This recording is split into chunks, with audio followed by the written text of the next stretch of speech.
Good evening, everyone. It is November 19th, 2024. This is a meeting of the Sherbon Zoning Board of Appeals. I think for good hygiene, we're going to do a roll call, and then that's how we're going to start the meeting. I was talking with council lately, so I think it's a good practice. So, Mr. Labby, I am present. Mr. Novak, Here. Mr. McBride is present. Mr. Fitch is absent this evening. So we're going to open the meeting. I guess we already have opened the meeting. All right, we're going to proceed with the first item on the agenda, which is the bond for, is it 49? What's the address, Jeannie? For North Main? The first one is 19 Western. We're doing that first.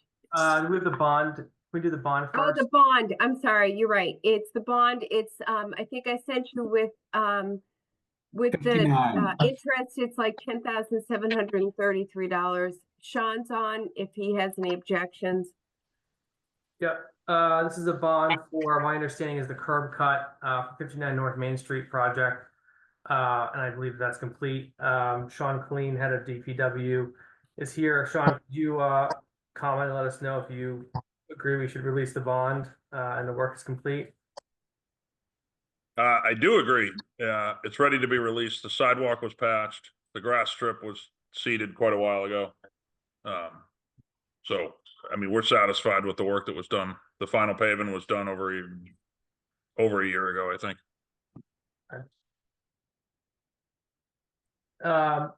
Board members, any questions or discussion? Might need your video. No, none for me. I'm ready to make a motion. I believe, yeah. Are you ready to make a motion, Mr. Novak, or would you like me to do that? Since you muted me, I guess it better be you. I didn't mute you. I guess that's Gene. Well, I would move to release the bond in amount of $10,774.21 related to the 59 North Main Street project. Any seconds? Second.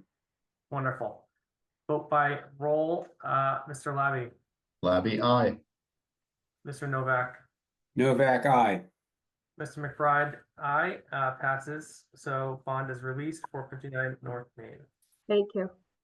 Thank you. Okay, are we at 19? Is 19 Western next on the list, Gene? Or is it It's had it up here a second ago. hold on. I didn't bring the folders home. I had to leave quickly. God, just give me a second. I think 19 Western is up. It is first. Yeah. Special permit. What about your For video? new business. So I'm just trying to find my agenda here. Mr. Chairman, if you wish, I have it right in front of me and I'm willing to read it into the record. That's wonderful. Thank you, Rick. Petition 2024-17, petition of Gerardo Ortiz Yami for a special permit under section 3.2.5 to operate a landscape business, 19 Western Avenue, Sherbon, Massachusetts, which is in a Residence B zone. Wonderful. Is the applicant here to present or discuss his application? Hi. He's on the phone. He's there. Yeah. You guys hear me? Yeah. So. Yes. Yep. That sounds like it. Yeah.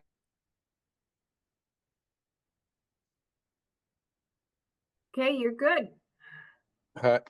Good. Yeah. So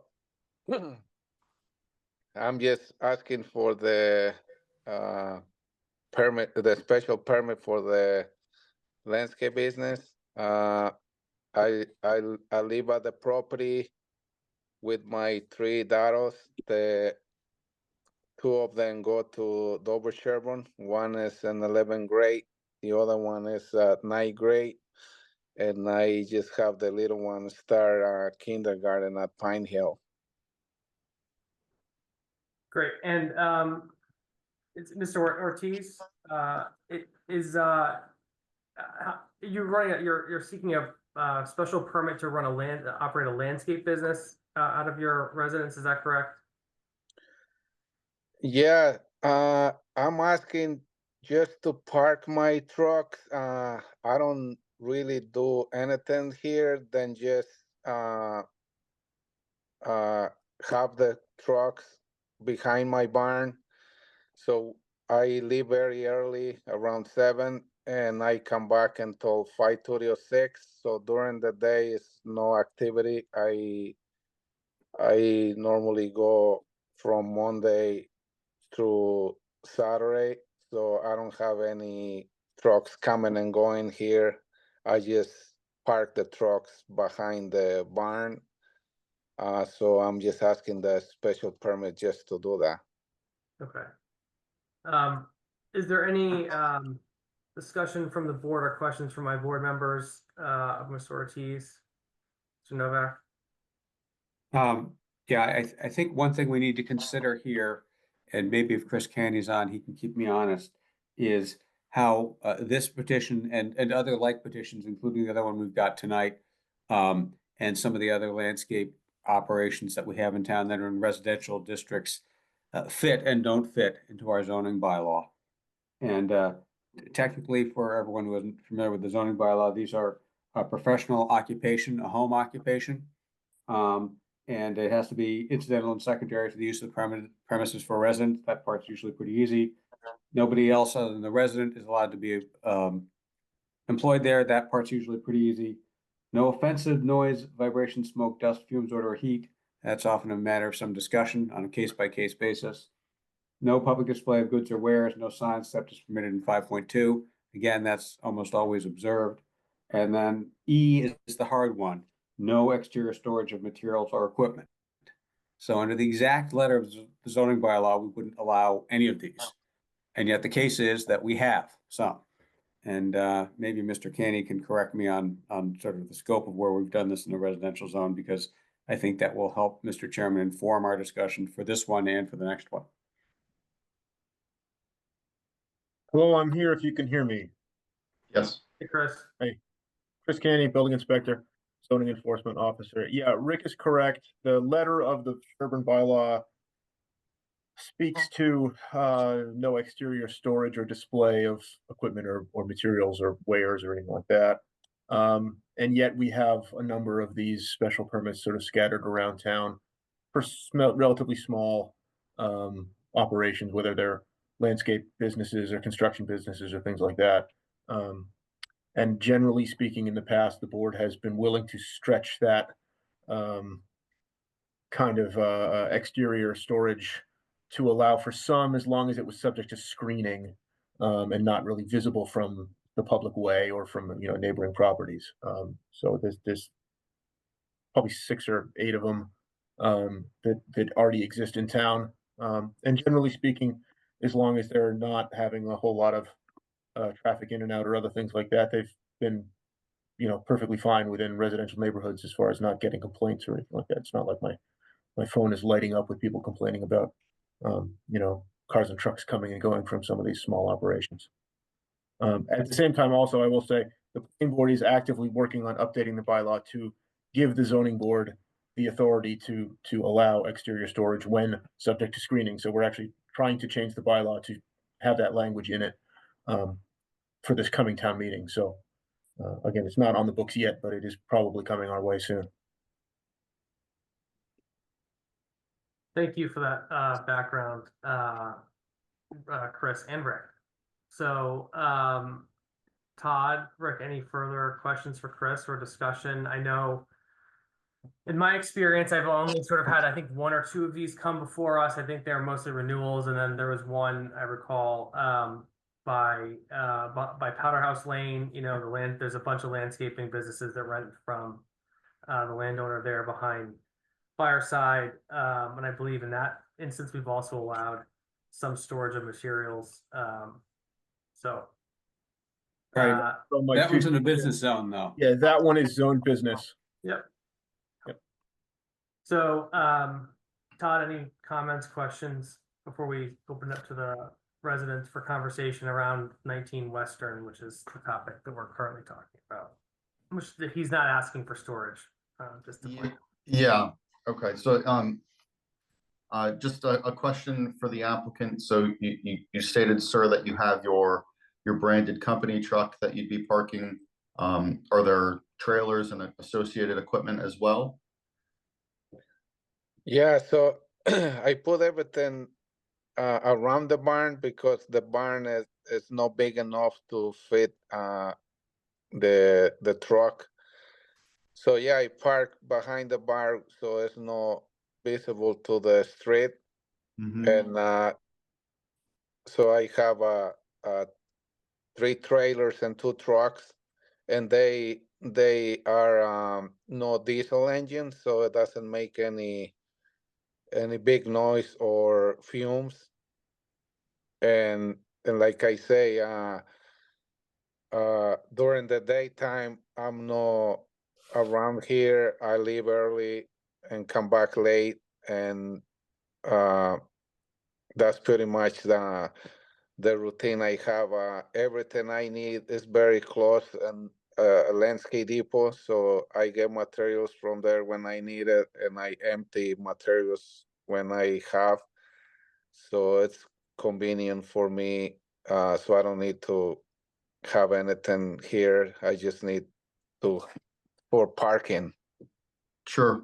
And just a further question to that with regards to the trucks and the equipment. Are you performing maintenance or modifications on those machineries and vehicles on the property? No, so I use the garage around the corner. I think it's owned by a person that live in Sherbon. When I need to do something, I'll just bring it to him and he do it for me. So I don't do any of that stuff here. Okay. Okay, very good. Thank you, sir. No further questions, Mr. Chairman. Mr. Chairman, if you'll indulge me, I think I think this is the applicant's sketch plan that he attached to his application. Can people see that? Yes. And it looks like, this is up on Western Avenue, very close to what used to be GM. It's now Odessa. So traffic would tend to go in and out on Western Avenue, as opposed to, say, a narrow side street. Are the X's, trucks that you would store? So there would be 1, 2, 3, 4, 5 trucks on site? Yeah, so that's the trucks and trailers that I park around the barn. The 2 trucks and 3 trailers is what I believe you said, right? Yeah, Okay. so the number 1 is the house, the number 2 is the barn, the number 3 is the septic. So I'm on the other side of the septic, and close to the barn, there's the power lines there. The over the years I'm living here, they've been doing work, so a lot of big trucks come and they cut basically everything because they need to go through, do their work. So I don't have a neighbor close by there. Yeah, so who are your abutters? It looks like Boston Edison is your abutter on one side. Who's across the street and who's next to you? There is another home at the other side. I think they knew on the property. They just move in like maybe not even a year they've been there. So I met them, and they just have a little toddler. And are there any any other questions of the applicant? By anyone? No. Any neighbors or butters have any comments? Good evening. I'm a resident of Western Ave. My name is Stephen Bonder. Hi, Stephen. Good evening, all. I'd like to speak to the applicant's petition. I think when the term barn is used, I think it's being loosely used. Is there a picture from the street of the barn that can be shared tonight? So is it a mason, is it a concrete building? Or is it a wood building, a steel structure? What is the nature of the structure?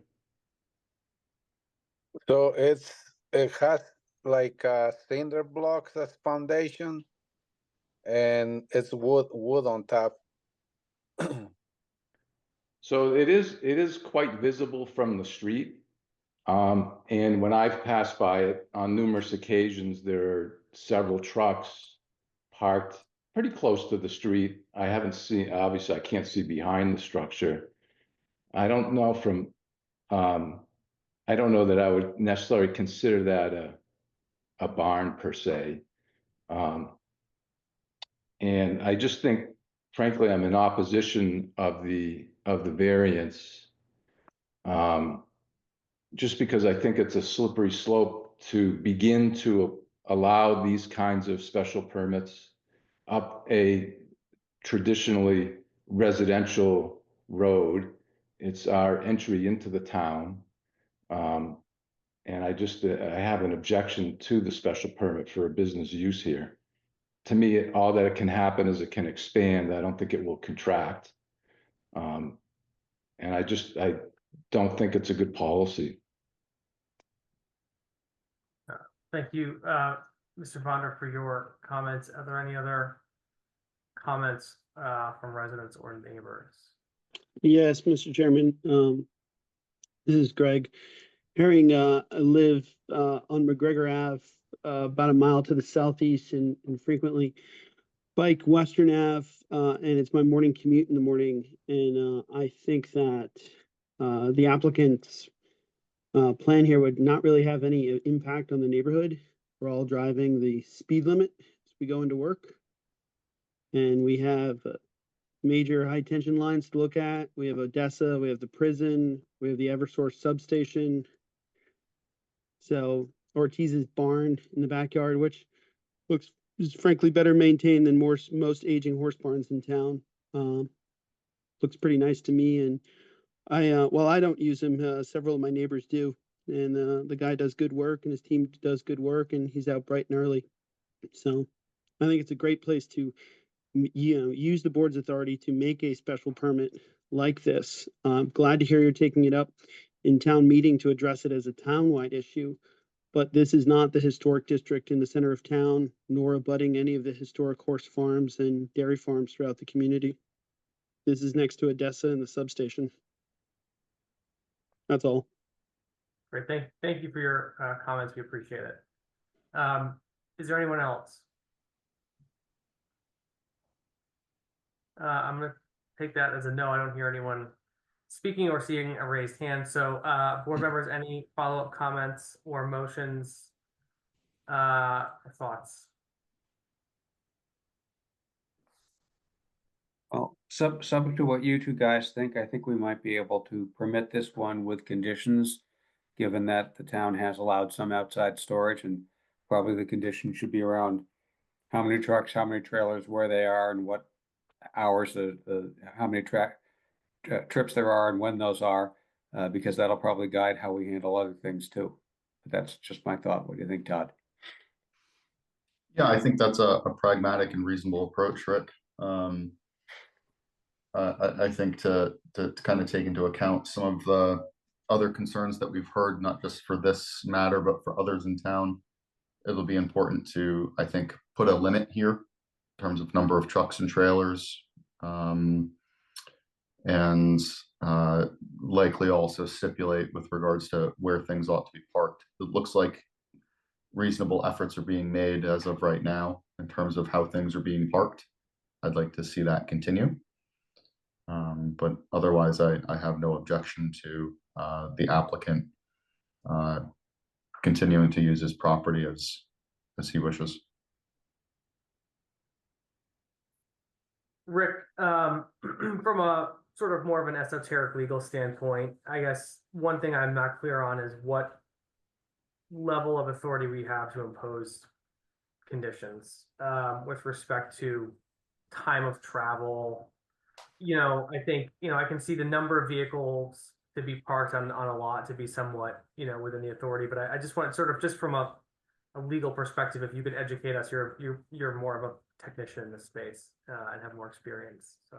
Well, certainly, my reading of the special permit provisions of 40A are that in issuing special permits, boards are empowered to issue conditions that are reasonably related to the externalities and zoning impacts of the project being permitted. You can't say you give free meal, you get this restaurant will give free meals to ZBA members, for example. But you could say it ought to be running during these hours and closing down at this time and the like. It seems to me our power here is under 5E, the exterior storage, where we're giving them some real leeway on exterior storage and saying, okay, we're going to do that, but here are the conditions that's based on. And I think that's both decent policy and within the bounds of 40A. Thank you, Rick. So with the terms of, and just to clarify, we don't have a storage requirement for vehicles in town, right? Just stating the obvious, we don't require people to have garages to store vehicles on their property, correct? You can't store more than, I think, 3 technically, although that's sometimes observed in the breach. Yeah, it's garage. You can't have more enclosed parking. The 10-car garage needs a permit, yeah. Yeah, without a special permit, but there's no limit on, in theory, how many vehicles you could put on your lawn if you wanted to, right? And just to state the obvious, I just want to put it out there. So I'm a collector. I like to keep them in my lawn. Yeah. So You've got a hand raised, Mr. Chairman. Whoop. Mr. Butler. Yeah, Evan Butler here. I think just in addition to the number of vehicles and the other parameters that you guys spoke about, it might be helpful also to know how many employees are part of each business. Because I think, as a small business owner myself, I think that's one of the main things that scales, like the amount of traffic, the amount of people coming in and out, and just overall size and scope of how industrial of a endeavor it is.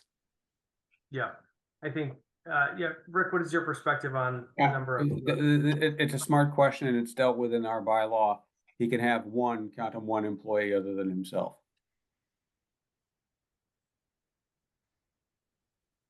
Yes, Mr. Butler. May I ask how many employees Mr. Ortiz has?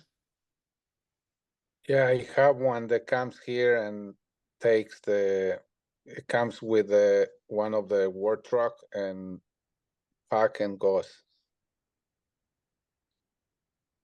So your entire business has one employee? So I use a lot of subcontracting people, but one comes and driving the work truck, pack the stuff and go. And the work's not being performed on the property, correct? You're retrieving the vehicles and leaving, to confirm. Sorry, say it again. Your business isn't really operated. The majority of the work of the business is not performed on site, correct? You were leaving the property with your equipment. Yeah, we just grab the truck and go. And like I say, we leave around 7 and come back until 5:36, depends of the traffic. But during the day, I'm not here normally. I'm out working. Mr. Novak, you've had more experience in residential neighborhoods than I have. So if you could speak to some of the restrictions you have imposed in the past, that would be helpful. My only one experience is in a commercial district. And so, I see that Sean has his hand raised. Yeah, let's go to Sean first. Yeah, point of clarification, Mr. Novak mentioned one employee. I think the way it's written, it's one employee working at the premises. That Correct. restriction has Correct. not been used when you have such as a landscape business where 4 people might show up and leave in 2 trucks. Correct, correct. There can only be one other person other than the applicant working at the premises. At the So I premises. think other people could And probably that's show what he's up. doing here. Yeah. Thanks, I agree with Sean. Thank you for the lovely setup, Mr. Chairman. You're welcome. I probably deserve it. I got the grand. I had the grand setup, so this is the small one. Fair enough. I don't think we've dealt with this in detail as much as you might think. I did talk with Chris Canny earlier today, trying to get my arms around it. It seems like it's been an area where we have granted these permits historically, or maybe prior boards have granted them, and sometimes the rest of us have renewed them, and it hasn't been really lined up carefully against the bylaw historically, and that's why I think we're trying to find a path that reaches fairness between the literal words of the bylaw, the way it's written today, and what the way it's been administered. So that's why I'm sort of leaning in favor of giving this guy his permit, but with conditions on how many vehicles, what hours, how many trips in and out, so that hopefully he can run his business without having a high adverse impact on his neighbor. That's the goal, I guess. Yeah, and do you have any details on what your thoughts are, the number of vehicles and time, or do you want me to throw something out there? Well, let me throw something out there, and then we can try to cobble it maybe into a motion if everyone's so inclined. And it sounds like we should limit him to, I think it's 3 trucks and 2 trailers, sir. Is that what you're running now? Got it flipped. Oh, okay. 2 trucks, 3 trailers. Yeah. Excuse Okay. me, Sorry? can we leave this business owner a little room for growth? So he doesn't have to come back in 2 years? Actually, my concept would be I want him to come back in 2 years if he's growing the business. In theory, he's not supposed to have any outside storage. Hopefully, in 2 years, the zoning bylaw will have been changed. That's smart. Or even a year.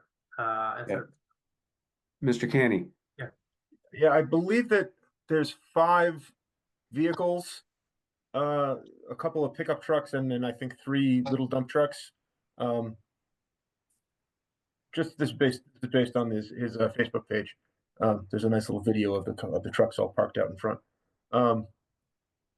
So I don't think it's like 2 trucks and 3 trailers. I think it's like 5 vehicles, between the pickup trucks and the dump trucks.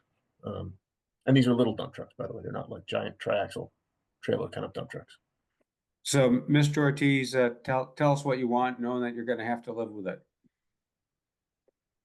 5 vehicles total? So I have 2 small dump truck, and you mean in total the trucks, the cars that I have here on my property, or just the work ones? Right. No, let's exclude your personal car, and if you have got a spouse or somebody who's got one, forget those. But if Chris Caney pulls down your driveway 6 months from now with an adding machine, and if anybody can remember what those are, and counts, how many vehicles is he going to find? So I have 5? two dump trucks and 2 pickup trucks, but 1 pickup truck is not here. That's when my employee comes, leave it here and takes the dump truck. So I basically have three work trucks here. So Okay.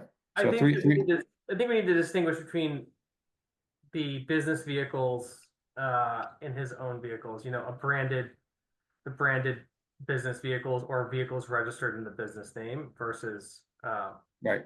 personal ones. So I think that's how I would classify which vehicles should be caught in our restriction. So Mr. Ortiz, 3 trucks, 3 trailers, is that going to capture it? Yeah. Okay.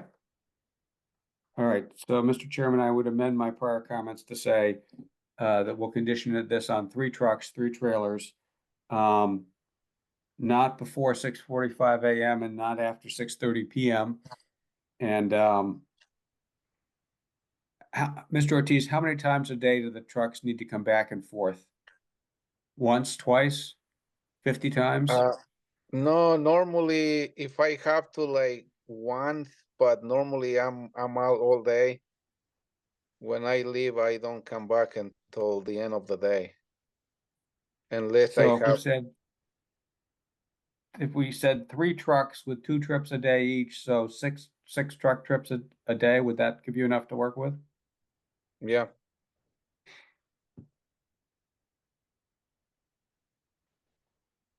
And maybe sometimes they'll have a trailer, maybe sometimes they won't have a trailer. That, who cares? Okay, so Zach, to answer your question, that would be sort of how I'd try to cut it up. Yeah, I think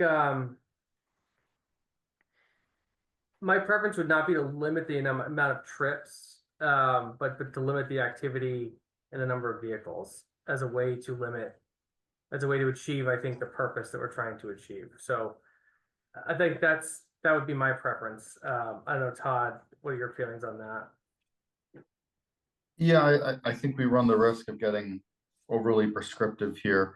You know, if we are in fact attempting to kind of reset, as at least the construct of this board has turned over the last 24 months.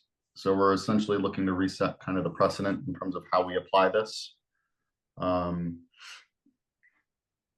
I'd prefer to focus just on the number of vehicles and the amount of activity that takes place on site, because as long as we minimize the amount of activity and the nature of activity on site, you're inherently going to be limiting the need for trips. If they're not coming back and loading up new materials, dropping off materials, dumping things, etc. You know, if they have to come back and get a different piece of equipment because something breaks out on the field, well, you know, so be it. That's kind of the nature of work. So I would agree with you, Mr. Chairman. I think let's focus on the number of vehicles. I kind of have some mixed thoughts on the hours of operation. Yeah. I think that might be a bit too prescriptive as well, dictating when people can come and go with their vehicles. I think our focus ought to be on the number of vehicles, and that really is the true flywheel for limiting the traffic impact and neighborly impact. Yeah, I would suggest a requirement that the branded or commercial vehicles have to be parked, you know, at least to the front setback, you know, 60 feet off, right? So they don't have a bunch of commercial vehicles right on the road. I think that, to me, is, you know, in line with the past practices of sort of trying to hide or screen. So I think requiring the parking of the vehicles, you know, sort of as far reasonably back in the property makes sense. I don't know what the board members feel about that.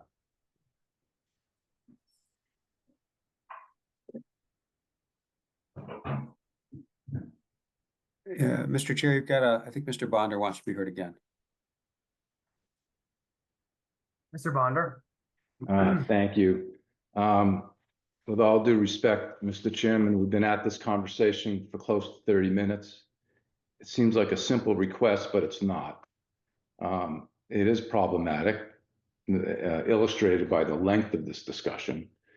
And by saying, well, we've done it before, so we should do it again, just leads to a bigger problem down the road when the next person asks for it, saying, well, you did it for the last person, why aren't you doing it for me? I'm sure that the applicant also runs a business during the winter with snow plowing and whatnot. There will be a lot of activity on that property, and there's no real enforcement provision. If he decides to take another truck, and who do you complain to? I don't understand why it's an exception on a neighborhood street when there are other options for the applicant. Yeah. So two things. You know, in zoning, there's allowed uses which don't require, you know, anyone to give you permission, and then there's sort of permissive uses, right? Which is within general guidelines. This is a permissive use. In terms of your question around who can you go to complain, it's actually this board, and we can issue a permit for a year, which is going to be my preference. because I believe this is a new permit, so I think that we should review this in a year.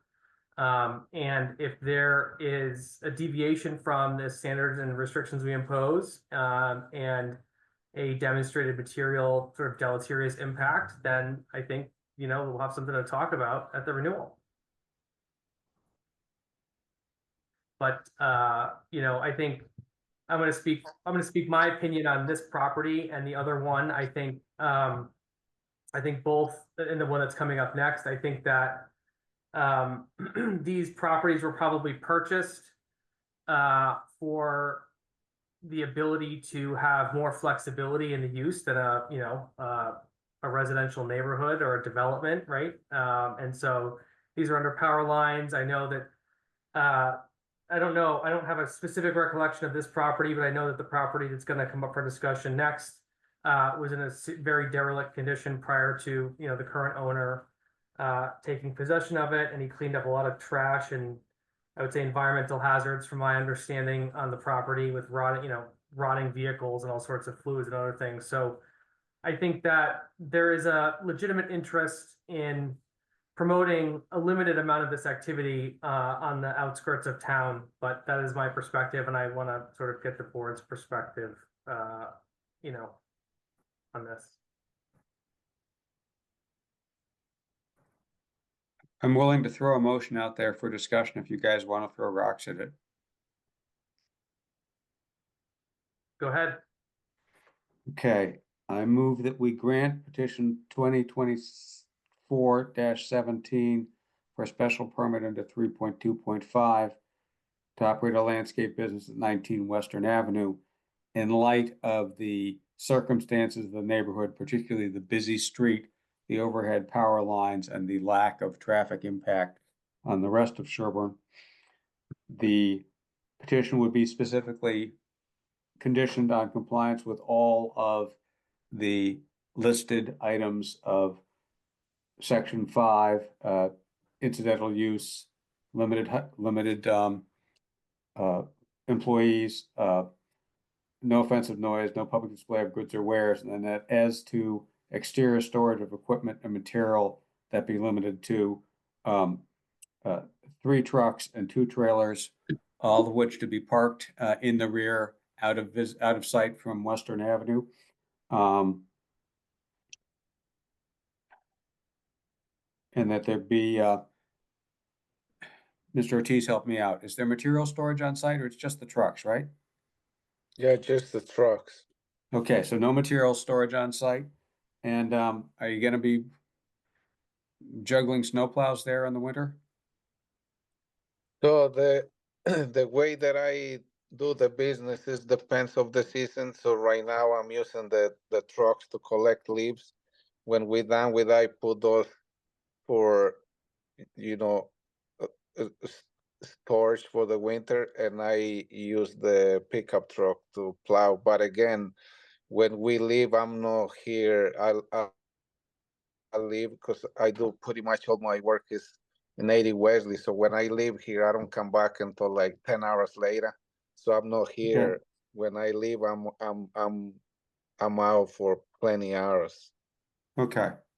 So no hours limit, and that when I say the 3 trucks which may be equipped with snow plows during the winter, because you might be storing the trucks with plows on them in the winter, right?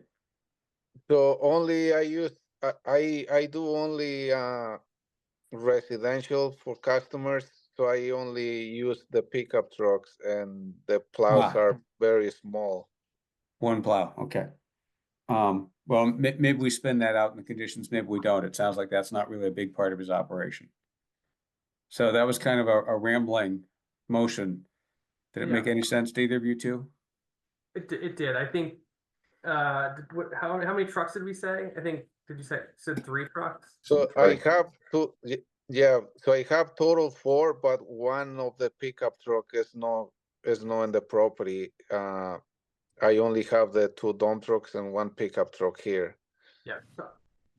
So I'm going to make a motion that we grant the special permit, allowing the parking of no more than 3 vehicles branded or registered under the business name on the property with a trailer for each vehicle, and that there would be no dumping of snow or landscape materials.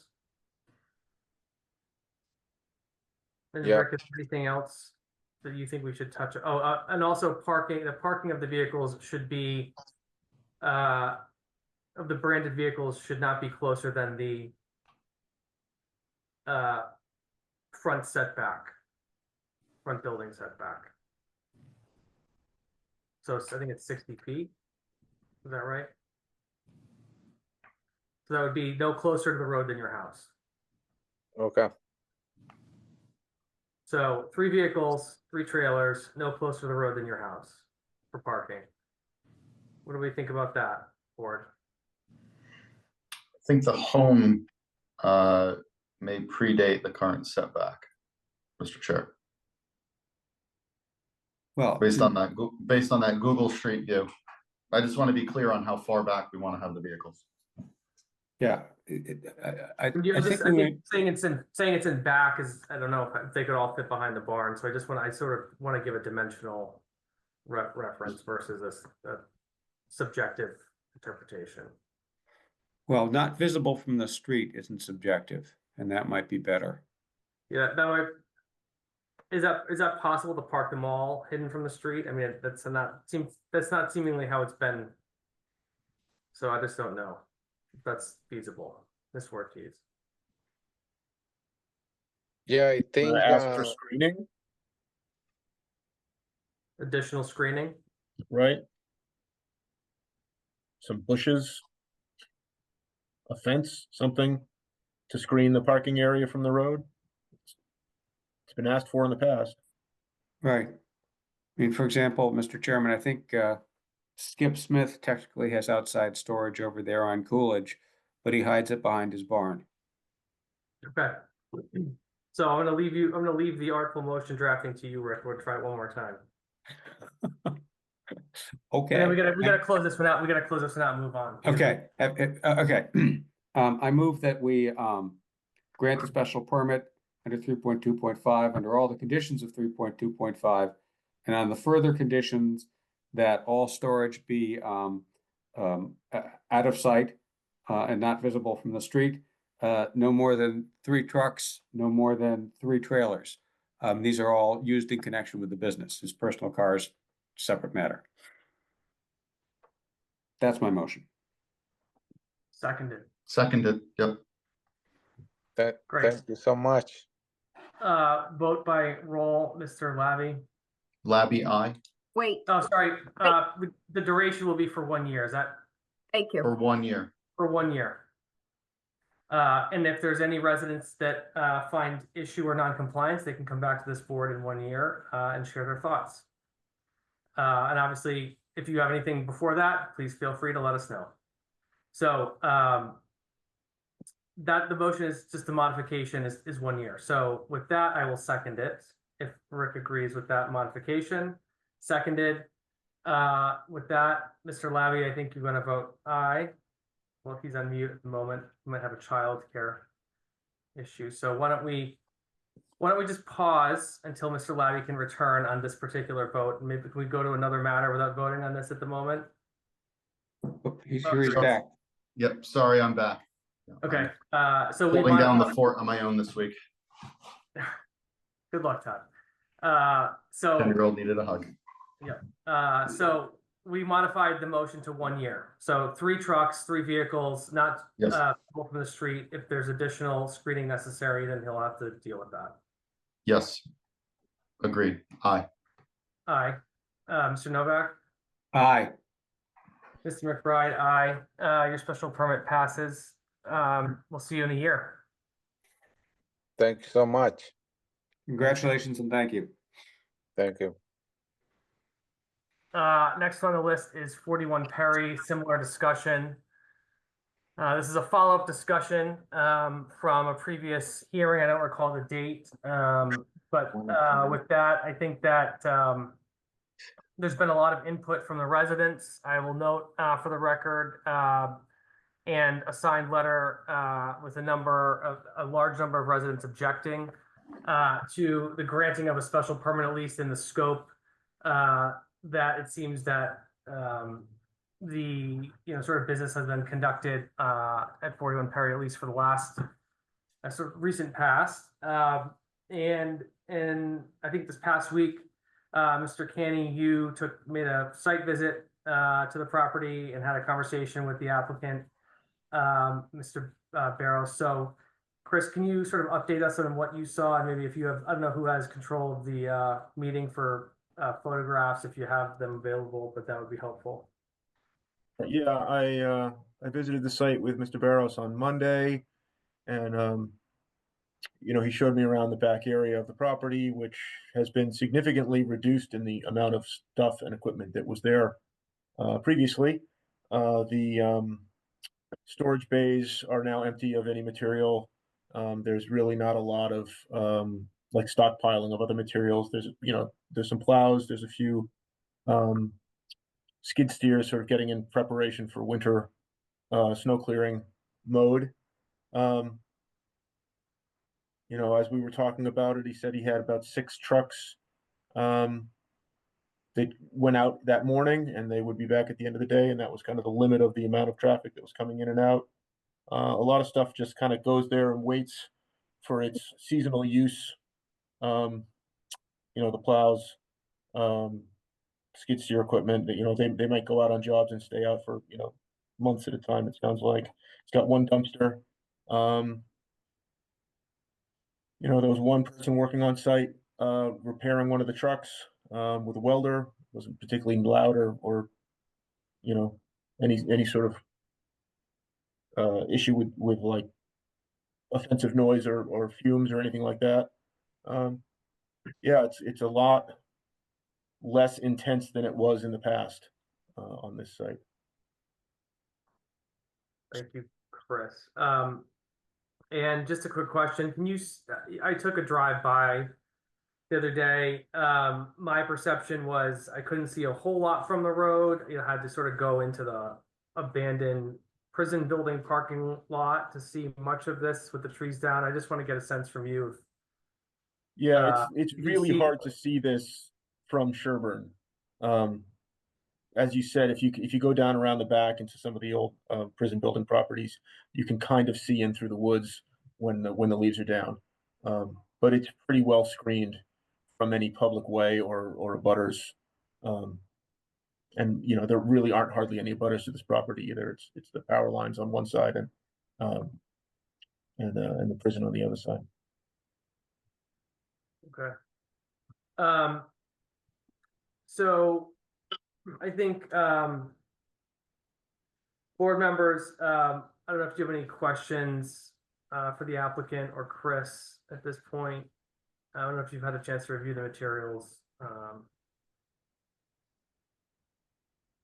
I looked through the photos in detail prior to our meeting this evening.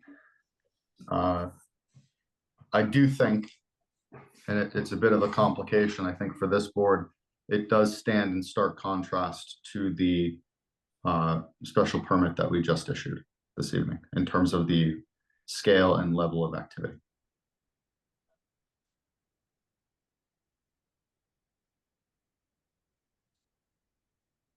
Mr. Novak. I agree. It's a different situation than our last petition. There are two things very much in tension. One is it's very clear the applicant has been trying to work with the town and clean up a site that was probably a disaster. And so there's a lot to be said for that, which doesn't necessarily fit into the technicalities of zoning, but maybe goes to the equity of how the board, in fairness of how the board should deal with it. It seems to me, from what I've seen and read, that an awful lot of the neighborhood opposition has to do with the travel through Sherbon roads. And I thought there was some discussion, maybe I misunderstood Chris Canny, that maybe he could bring in all of the traffic through Framingham. If he does all of his business traffic back and forth through Framingham, there'll be almost no use of Perry Street. It's like, what, 100 yards, Chris?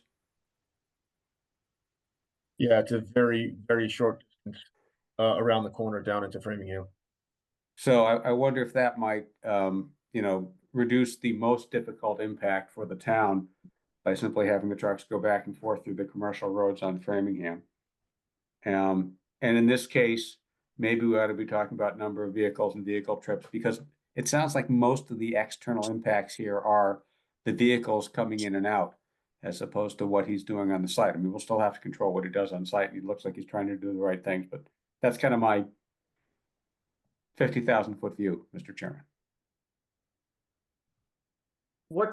So we just approved 3 and 3. Have we ever, just out of curiosity, not that it's binding precedent, but have we ever approved specific numbers in the past other than the last case? And if so, how many? I don't know. Yeah, I think that's a fair question, Zach, but I think it's been more informal and ad hoc and less deliberative and intentional than you might wish.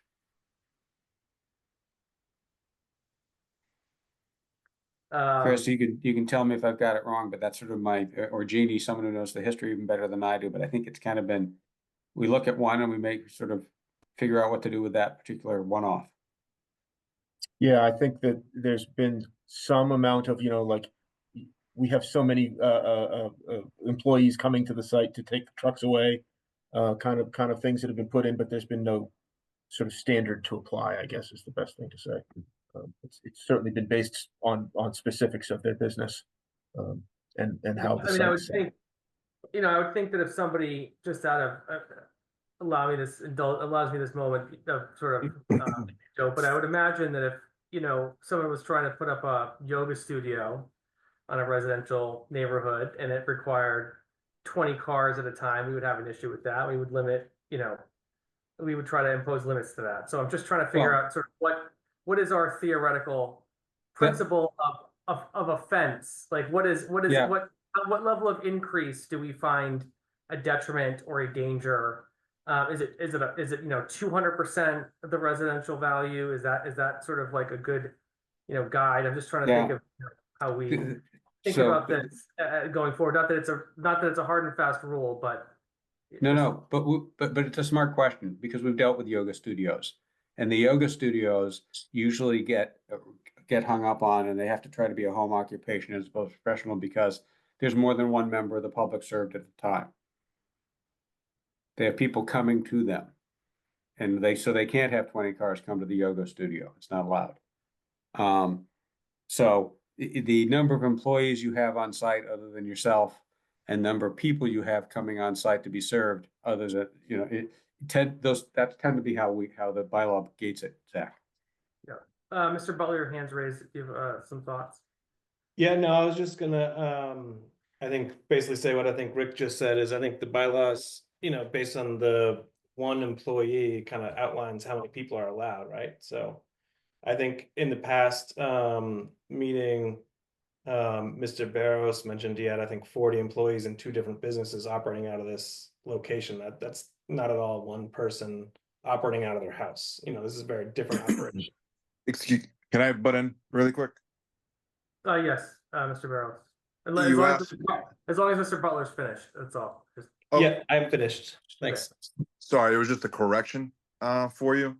You asked me how many people worked in the business, and I told you not that work at the house. There's only one person that's ever at the house, and Chris actually saw him. He cleans the trucks. He, mows the yard.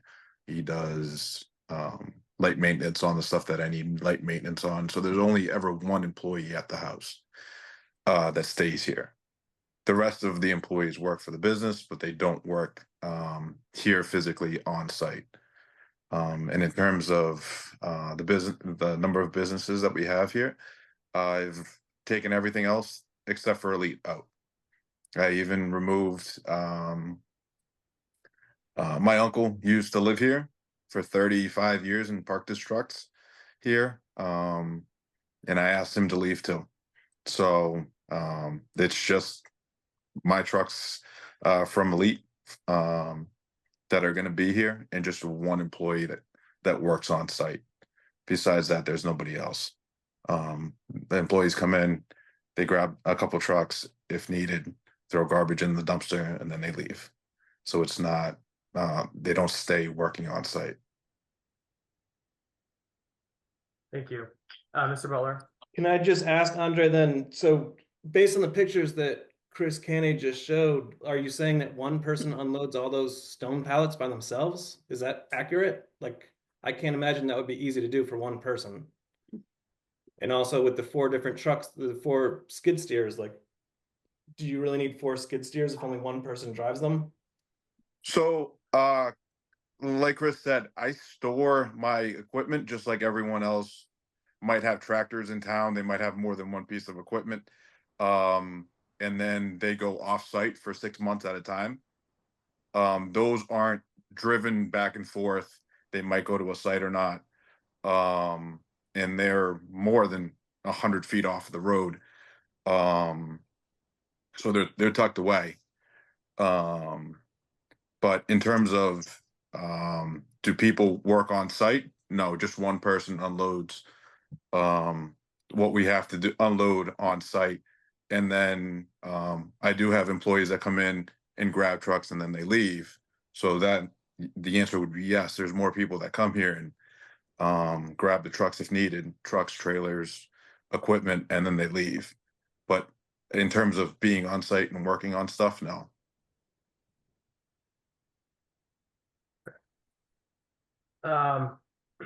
Any other neighbors or butters want to have any comments before I go back to my board and discuss sort of how we want to proceed?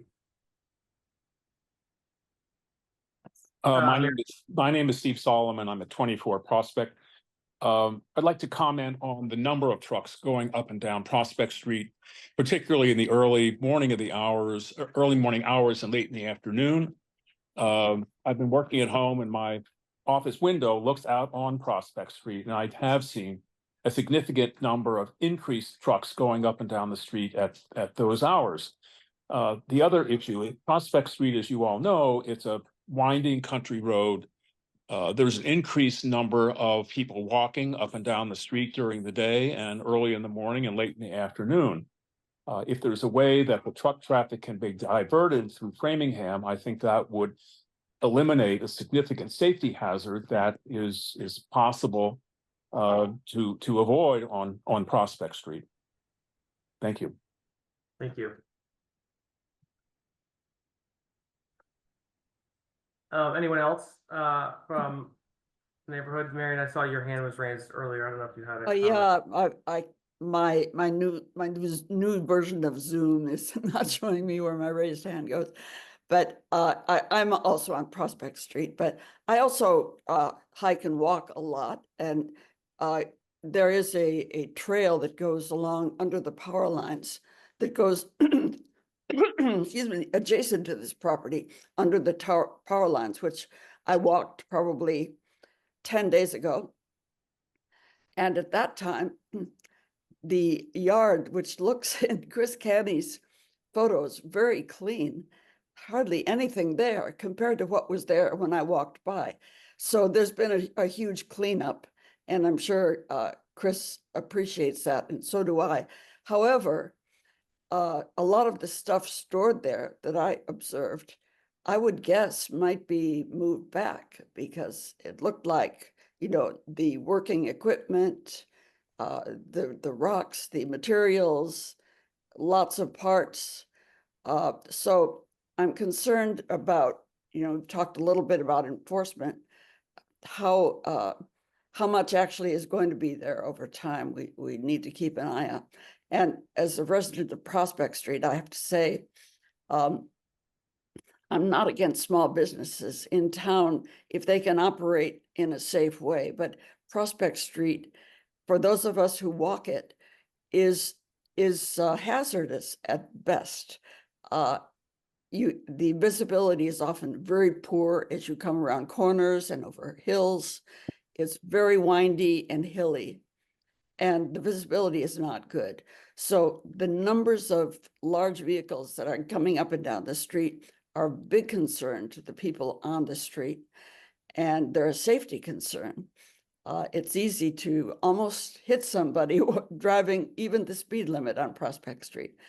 So that is a concern. And if there is an alternative route out through Framingham, it's not only Perry Street, I should say, it's mainly Prospect Street that's much more heavily used by pedestrians. So, thanks. Thanks, Marion. Mr. Chairman, can we get a little clarification on the nature of these vehicles, just their physical attributes? Are we talking a 3/4 ton, F-250, F-350? Are we talking a triaxle? What size of a vehicle or vehicles are transiting down Prospect as a result of this? Am I allowed to answer that? Yes. Are you asking me? Yes, please. So they are pickup trucks and small dump trucks. So I don't have any triaxles. I don't have any 10-wheelers. I don't have anything like that. Nothing that you need a CDL license to drive. Okay. If that makes it easier for you guys to understand the scope of trucks, right? Yeah. Well, So they're smaller trucks. well, the CDL could get triggered depending on what you put behind it, right? So that depends on weights, yeah. Right, but the truck that's itself doesn't require a CDL. Okay, that's a good Exactly. clarification. Thank you, sir. Mr. Butler, I see your hand raised again. Yeah, thank you. But just to be clear, just because you don't own those trucks doesn't mean that you're not having stone delivered or other materials delivered using much larger trucks, right? Like there's nothing to say that like you're not having, like you said before in the last meeting, you had 30 pallets of stone stored on site. I would imagine that's a much larger truck pulling that in. That's not a pickup truck, correct? So if you're asking me if I use the yard as storage for bulk material, the answer is no. That's not the function of what I have the property for. Have I ever had deliveries at the house that I needed larger trucks? The answer is yes. Just like anybody else in town that would need a larger truck for a delivery. Last year I had 2 tractor trailer deliveries at the house. So if you're looking at, how often that happens, that was twice last year. And just a follow-up question to the applicant, if I may, Mr. Chairman. Yeah. The material that was being delivered in those instances, was that for the business or was that for your personal use at the home? One each. Okay. Mr. Butler, do you have any further comments, questions? I just had a separate question, just regarding, you mentioned the signatures from neighbors and residents on Prospect Street and Perry Street. I was just curious, like to what scope was that? Like how many people or how many signatures were there? How many signatures were there, I guess, were absent from the street? I don't know how many there were. I think Jeannie, you posted it to did you post it to our website or not? I did not. I thought it was north of 40 Yeah. discrete signatures. I can't say whether or not those signatures reside in, the same domicile, right? But they're individuals. And no, we haven't done, a back of the envelope of, okay, how many does not include in terms of the abutters or streets that may be affected. Mr. Colleen. Against my better judgment, I need to make a couple comments. One, the list of abutters adjacent to this property are MCI Framingham and Eversource. I think that needs to be taken into account. The only aggrieved residents here don't live anywhere near this property. So that needs to be taken into account. This is the perfect property to be doing exactly what he's doing with it. And I need to make a mention of the street. That Prospect Street is well equipped to handle the truck traffic of a 1-ton landscape truck that's going up and down it. It's wider than most of Lake Street. It's wider than a lot of other towns, streets in town. And I would also mention that, we're having meetings with Odessa about truck restrictions on Western Ave. Guess what? There isn't a truck restriction for Odessa trucks on Prospect Street. So there's car haulers that go down Perry Street and Prospect Street all the time because they're not allowed on Western Ave. We need to be really cautious with what we restrict in town and then what we allow. He's running a landscape business that's out of sight for most everyone in town. And it, these are the things that should be allowed. These are the service companies that service our properties in town. And if this isn't a property that should have one on it, I'm not sure where there should be another one other than Mr. Ortiz's property. Which frankly, both of these properties look a lot better than they did a few years ago, and people need to remember that. So. Thank you, Sean. Appreciate that perspective. I personally get leery on restricting traffic on a public way. I don't know that we have the right to restrict a particular direction on a public way. I think that gives me sort of pause for concern in terms of our authority. I think that we can limit the activities on site. I think we can limit the number of commercial vehicles on site that are, part of the business. Obviously, we don't have to grant the permit at all, but I think that would be, unfair. I think that there can be an appropriate, use with restrictions. So with that, I see there's some other hands raised, and there's a resident raised and Mr. Novak. So I think Suzanne raised her hand first. If you want to speak, Suzanne, and then we'll go to Mr. Novak. Sure. Can you hear? Yes, we can. Yep. Okay. Yes. I just wanted to speak to what Sean Colleen just said about car carriers. I walk on the street every day, every single day. I've lived here for 20 years. Haven't seen a car carrier on either Perry or Prospect in at least 10 years. Not a single one. I drive up and down the street. I walk up and down the street literally every day. 10 years, have not seen a car carrier. The roads are too narrow. I'm sure that's why they don't come down here anymore. Thank you. Mr. Novak. I appreciate all of Sean's comments, but I disagree. Odessa is not here asking us for a permit. This gentleman is, and he's asking for a highly discretionary permit in a residential zone where under the terms of the bylaw, we should simply say no. Now, I don't think we should simply say no, but I have no problem at all saying, if you're gonna do this, bring your traffic in and out through Framingham. That dramatically reduces the impact on the town at virtually no cost to you. And I think it's completely legal and probably very good policy here.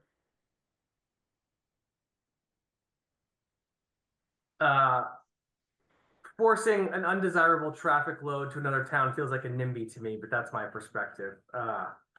That's why Odessa is there. Odessa is there because the traffic would go to Sherbon. That's why GM was built there. That's why 90% of projects are built on town lines. We get the taxes, they get the traffic. It's not very nice. Sean. Yeah, that's offensive. The other comment I was going to make is I hope no one in Framingham ever listens to our meetings when we ask them to take our traffic. And those are underserved communities you're offering to send that traffic through, Mr. Novak, and I don't think that's fair. Sean, I could not disagree more. We're not trying to divert all the traffic from Route 27. No, sir. No, sir, we are not. Okay. No, okay, I'm sorry. We're gonna put a condition on his business permit to send all this traffic that way when he may very well have customers in Sherbon that he's trying to service, and they should drive through Framingham to get there and then back down Coolidge Street. That's what you should offer. Okay, so we're gonna, can we mute folks? I think we're just gonna pause for a second here. So I disagree with Mr. Novak. I don't like the idea of putting route restrictions. I think to Sean's point, he could have customers that making him drive around town doesn't make any sense. I think the most practical tool for us is to limit the number of trucks, limit the activities on site. That is, it's not forcing. How do I say this? it's not creating a situation that we are then forcing the detrimental effects on somebody else. We are gonna have to live with what we approve, but we're gonna have to approve a little, if we approve something, it'll be within reason and with restrictions. So with that, we have other items on the agenda. I don't know if there's any other questions from the board. I'm inclined to use the precedent we just set on 19 Western here, but I don't know if we've gotten a specific number of trucks from Mr. Barros that he wants to have permission to have on site. Mr. Can I Barros? speak? So I pay for 16 plates to the town of Sherbon. That's what I pay in taxes. If I could get I don't have that many trucks that stay here, but if I could do 6 on the max, if you're counting trucks and trailers, 3 of each or 4 of one and 2 of the other, that would be that'd be more than enough because most of my trucks don't stay on site. They don't stay here. If you guys understand what I'm saying. So Elite Stoneworks has 16 vehicles. Most of them are not on site. Most of them do not sleep here. Okay. Most of them don't even come to the yard. So, but what I put, Jeannie could tell you what I pay in taxes is for 16 plates. So I'm not asking to for all that. I'm asking for a couple to stay here. In the past, there's been a lot more than that. When I bought the property, there was a lot more than that.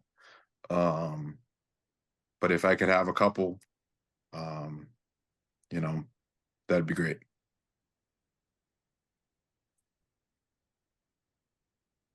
And how many employees would come for each vehicle? Is it 1 employee per vehicle or is it 2 employees per vehicle that would come retrieve these in the morning?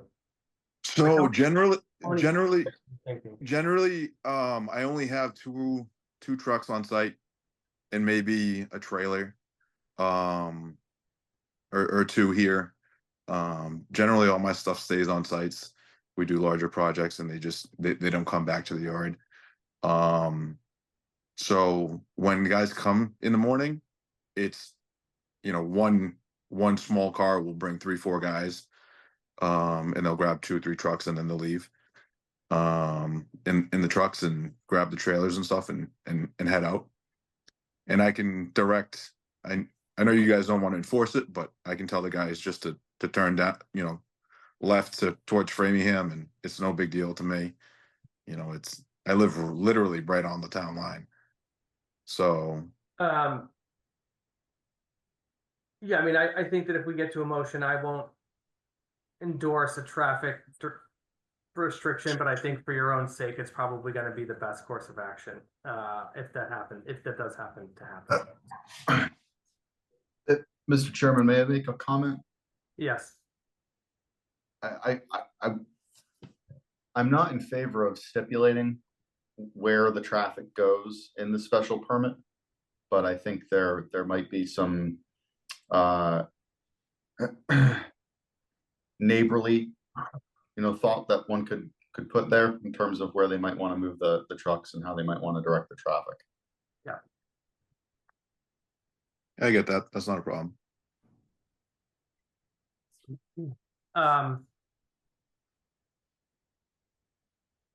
Mr. Novak, what is your feeling on the number of vehicles he's requesting? I think 16 plates says it all. This is a very high intensity use. It's not supposed to be here at all, period. No exterior storage of material or equipment, including the parking of commercial vehicles or other exterior indication of such use. So that is what it is. And if people want to rezone this site to this use, I think that's a perfectly reasonable thing to take to town meeting. I do not think we should pretend that we're diverting traffic into a busy, poor residential area in Framingham, because that is not true. It is very clear from a map. So I think, if we choose not to divert traffic, that's fine, but let's not pretend that it's a economic justice issue, because it is not. It may be a neighborliness with our next town issue. But if the answer is there isn't going to be any restriction on those 16 heavy vehicles and everything else associated bombing up and down this road, I think we're making a big mistake. Todd, what's your feeling on this? Oh, actually, I'm gonna go to Chris. I see his hands raised. Yeah, I mean, I want to just bring up the fact that this use was previously permitted a number of times for similar scope. You know, in the 1999 decision, 15 employees, 4 trucks that would be parked overnight. I mean, this was big, right? And the property was developed for that kind of use. It's a pretty expansive yard area, and it has been for 40 years or so. It's a thing. 30 years anyway. I think Mr. Barros is really willing to scale back his operation to fit more into the sort of category of what permits have been granted in the past for these kind of uses, where it is more like guys just come and pick up trucks and then go out and do the job for the day, as opposed to it's a storage yard. It's a place where we come back and we load stuff with heavy equipment all day long. So I think he's willing to make those kind of concessions where he doesn't need to do that. Andre, you can chime in at any point to say yes or no. So to me, he seems like he's willing to sort of steer this more towards the kind of uses that Sherbon has previously allowed by special permit in the past. And the fact that the property had previously been permitted for this and an even more expansive version of this in the past doesn't necessarily mean we have to grant it, but it certainly implies a certain amount of agreeability on the town, I guess, in previous years. This use has been there for a long time. So I like the idea of having some guardrails on it, and something that we can try to keep it into what the town wants it to be. But anyway, that's my piece. One question for Andre, and then I see Rick has his hand raised. Andre, I know you can plate some commercial heavy machinery in Massachusetts. Is there any of your skid steers or backhoes plated with a construction plate? So all your plates like road vehicles? So, all my trucks, just so you have a sense of it, I have 8 of those plates, which are trailers, not which stay at the house. Most of them stay at job sites, like the small little utility trailers for small hand tools. And then I have a few dump trucks, and then I have a few pickup trucks. All right, so just a quick question. So the dump trucks, are they anything bigger than F-350 or a 1 ton? So there's nothing that's larger than a 1 ton. No. Okay. Do you have a backhoe with a plate on it? When you say there's 16 plates, there's no heavy equipment with plates on it for the road, right? There's No. just trucks. Okay. So Rick, I see your hands raised. Well, I didn't think that the prior permits were relevant, but since they're on the table, they're 25 years old, and what was agreed 25 years ago was that the entire operation would be shut down and moved to Ashland. That's right there in the permit record. So if this was not an applicant who was trying to work with us, who just came in and said, I'm setting this up, we'd say, look, if you'd done your due diligence, you would have figured out that there were 0 permits for this, and it's a prohibited use. And it was moved out of town 25 years ago. So Well, none of that undoes the fact that this applicant is trying to work with us, and I think we're trying to work with him. But I give the there were permits on this before a weight of 0. I'm going to make a motion that we approve the special permit, which I'm going to read off in a second. If I can find it in my sea of open windows, which is the chaos of working until the last minute before the meeting. So it is for the petition of. All right, so I'm going to make a motion to approve the petition number 2024-15 of Andre Barros for a special permit to operate a masonry business on 41 Perry Street in Sherbon The motion will be that he can store on the exterior yard no more than 4 vehicles registered and or branded to Elite Stoneworks only, with the same number of trailers and heavy machinery that in theory could be on top of those trailers. So all visible from the outside. So four trucks, 4 trailers, 4 skid steers, or whatever visible from the exterior. No bulk storage of materials in terms of a landscape depot. And we are not inconvenient to direct traffic to the commercial roads that are closely available to the site. Rick, Todd, feelings on that motion?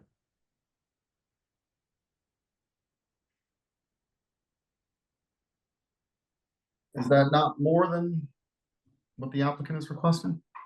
He asked for 6 trucks and trailers. 6 total. I thought he had asked for 3 and 3. Well- No, I asked for the trucks. How many trucks and like pickups and dump trucks? So 2 or 4. I can play with however they are. Most of the times I don't have the other trailers here at the yard. Occasionally they do come back, but if you could grant me 4 less trucks and a couple trailers, that would work as well. All right, so I see a modification to my motion. So Rick, hands raised. Well, yeah, I think we're just in discussion Yeah. at this point of the motion. What I didn't hear, and maybe I read the neighbors wrong, and if I did, neighbors, please speak up. But I thought that it was the intensity of truck traffic on the road that was the problem. And therefore, if he's got a permit for only 3 trucks and they each make 15 trips a day, we've done nothing. So I don't think the number of trucks is the issue. I think it's the Yeah, intensity of the traffic impact on the road. Yeah, I think my concern about regulating frequency is my concern about regulating frequency is you're asking people to count license plates in a day, which I guess if there's a camera, that's fine. But I just I think that invites it invites accountability. Accountability is fine. I just want to make sure it's done in the right way. Sure, fair enough. That's all. So I just want to be cautious there. But so if you're making a motion, Rick, then I think if you want to make a motion or suggest something, an element to the motion around number of trips, that's fine. I think again, if we restrict the activity on site and the number of vehicles, that seems to serve the purpose. But if there's no yard depot there, why is he going back 5 times a day? But that's my thought. And Mr. Chairman, I think this is the complexity that I was speaking to when we opened the conversation with regards to what the photos depict. While it does appear to be a cleaned up yard, the yard does have plenty of capacity for loading and unloading of product. And I realize that that's may not be the intent, but it's certainly well suited for that in its scale. And so that is a concern that I think we need to address specifically in the special permit. Whereas when I think about the one that was at the top of the docket this evening, there was less of a concern there because the physical circumstances of the property were less suited for that nature of work. Yeah, I would just add, since I haven't been able to interject my points, you made some comments earlier. I really don't think the fact that Prospect is on the outskirts of town under power lines or some of these areas of town, that to me sounds sort of discriminatory in my perspective. I think we should judge all parts of this town equally. So I have to interject here that public health does not really care about your borderlines. Our aquifers are completely dependent, and our air quality and all other aspects of our environment are completely dependent on people's behavior in this town and in a complete ecosystem. So I think the biggest, feeling that people have voiced to you is that the traffic level on the street is too high. It's not, as Phil and Suzanne have said, it's just one company, it's multiple companies. I think you guys have to do some due diligence and investigate what corporations are actually going in and out of this property. And I also really disagree with the concept that somebody's misbehavior or illegal activity over time is a precedent to allow it to continue. The reason we have public health and environmental laws in this country is because we actually have to protect homeowners' property values and their safety. So I think toxicology and epidemiology, I think all these things are really important. You might want to actually do an environmental audit of this site and actually confirm if there's been pollution in the water supply. So these are things I think that your mandate would be important to investigate before you grant these permits. So I really hope you listen to Phil and Suzanne carefully when they give you this feedback and all the residents on our street. I think it's really important. So thank you for paying attention to that before you grant permits like this. Thank you for your thoughts. I appreciate it. Yeah. Suzanne, your hand is raised. We're just going to deal with this for just 10 more minutes. We may have to continue this hearing because there's something else on the docket. So, Okay. we can get through I just wanted to say, you guys were talking about diverting traffic to Framingham, which love that idea because it gets all these big trucks off of our roads. But I don't know if you guys are aware or if you're thinking, right, you could throw a rock and hit it. There's a soccer field right near Mr. Barrow's property. If he were to go through Framingham, he's going to have to go right through that soccer field. And I don't know if you've ever been down there. There's always cars, there's always kids everywhere because it's a soccer field. I mean, if we start diverting all these big trucks down there, I mean, Framingham might not be too pleased about it. I mean, it's a recreational area. Just a thought. Appreciate that. Thank you. Rick, did you have your hand raised, or Todd? I did, mostly to say that as we're trying to wrestle with what the right balance is here, and I think that's what we're all wrestling with, although people are coming up with different ways of doing it. I thought Todd put his finger on the key, which is the scope of the operation. The large scope of the operation will have more truck traffic, will have more heavy vehicles going in and out. The smaller scope will be smaller, and I wonder if maybe we ought to try to pursue that as sort of our touchstone, as opposed to number of trips or where they go or whatever. Certainly, a lot of these trucks are going is not the peak use period for soccer fields. They're kind of counter-cyclical, but it's not awesome to have trucks going past there, and it's not awesome to have trucks going down Prospect Street when people are walking on it. So I think that's the balance we're trying to strike. And Todd, did you have a way to get at that scope of operation that you were talking about? Thank you, Rick. Just thinking out loud here, I think we would have to have specific conditions placed in the special permit with regards to loading and unloading of material, right? So by and large, what the conversation earlier this evening would be loading and unloading equipment, picking up vehicles, and then parking vehicles. The nature of the work that has been conducted at this site, at least in the past, appears to be systemically different, and that is unloading and loading of physical material, which then necessitates either larger trucks or more frequent trips. The trips are not just intended to bring people and vehicles to a work site, but are instead bringing materials.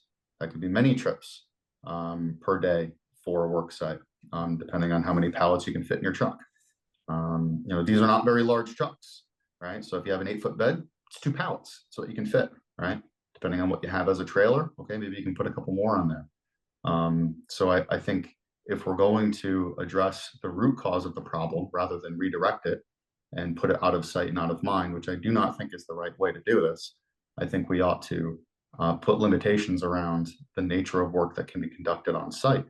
And that will then essentially reduce the amount of trips. We can do it twofold. We do it by that way, and also by limiting the number of vehicles that can be parked on site.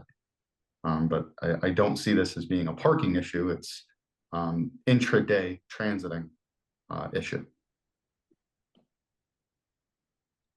Mr. Bonder, we're gonna take your comment. I think we're gonna extend this hearing to another meeting, because I don't think we have a resolution, but just want to put that out there, Mr. Bonder.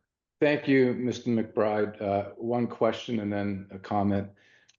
If Mr. Barrows does not have the permits required to run his business as is, what is the implication to him now?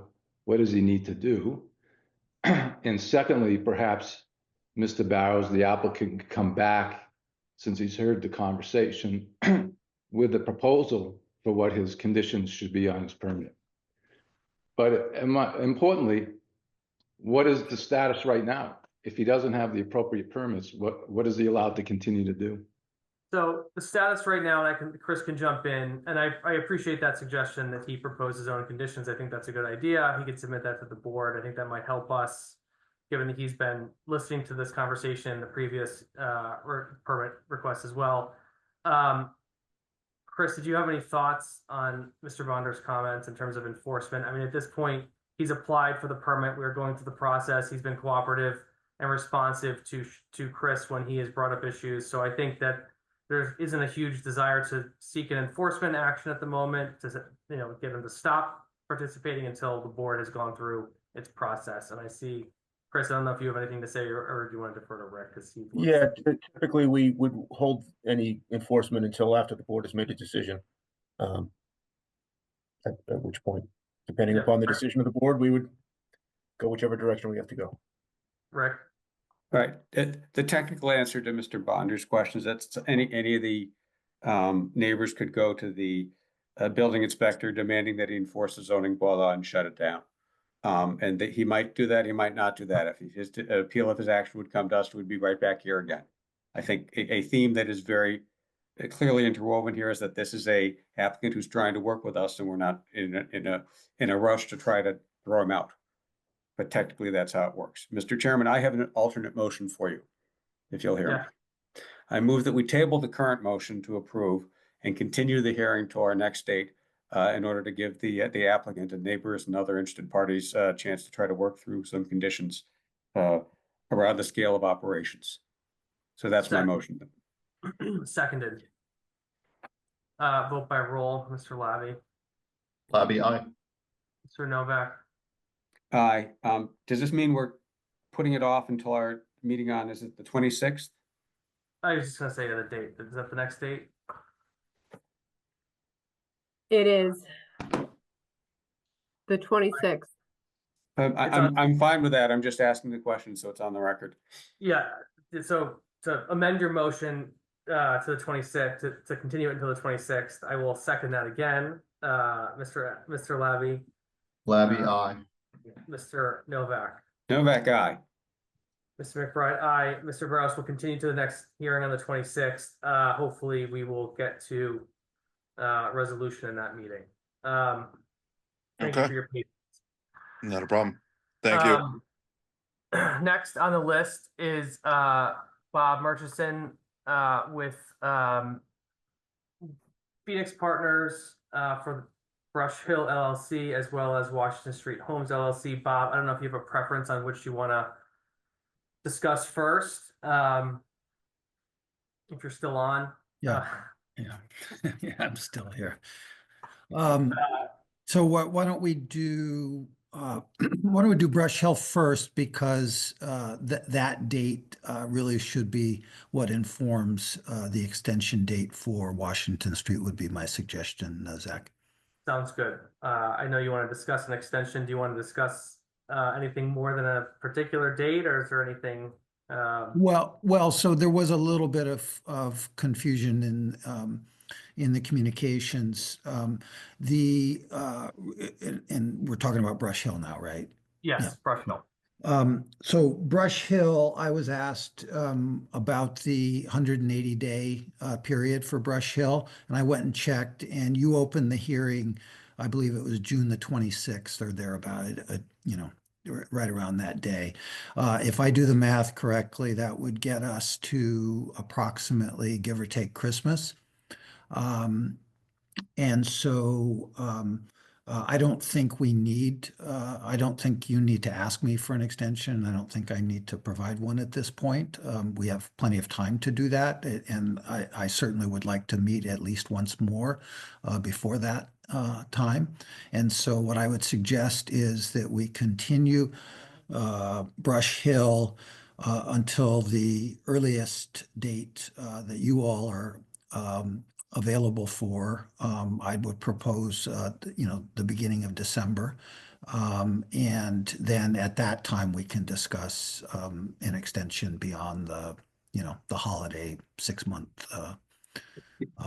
In other words, I don't think either you guys or I are looking to, or believe this is going to get done before Christmas. I don't think it is at this point. And I'd be happy to provide the extension, but I do want to keep the extension on a short leash because once we get going again, I think we can move fairly quickly to your decision, if that makes sense to you. Okay. Jonathan is not here tonight, and so I think that we probably want to try and work on setting a date offline. Can we set a date? We can't set a date offline, right? I don't think so. We have to continue to a specific date. We have to make sure that he's able to participate, or he's blocked out. So that's the only concern that I have. So I guess that I probably should have thought of that before this meeting, and talk to him. But we can set a date. Can we set it, Jeannie? Yep. Do you want to pick like a week or a few days, and I can send an email out to everybody tomorrow or tonight and see what works? But Like- don't you need to have a specific date? I think you need a specific date tonight. If it needs, I'm okay, Zach, if we say, for example, I don't know, December 3rd, and it turns out that doesn't work for Jonathan, then I'd be happy that we could pop on December 3rd and continue it to December 5th. You know what I mean? We can. Daryl just made a good point. Next to the 26th, we could have a date in play then and vote to continue the Brush Hill till then. Well, I mean, I Yeah, certainly yeah. I don't want to continue the Brush Hill until the 26th.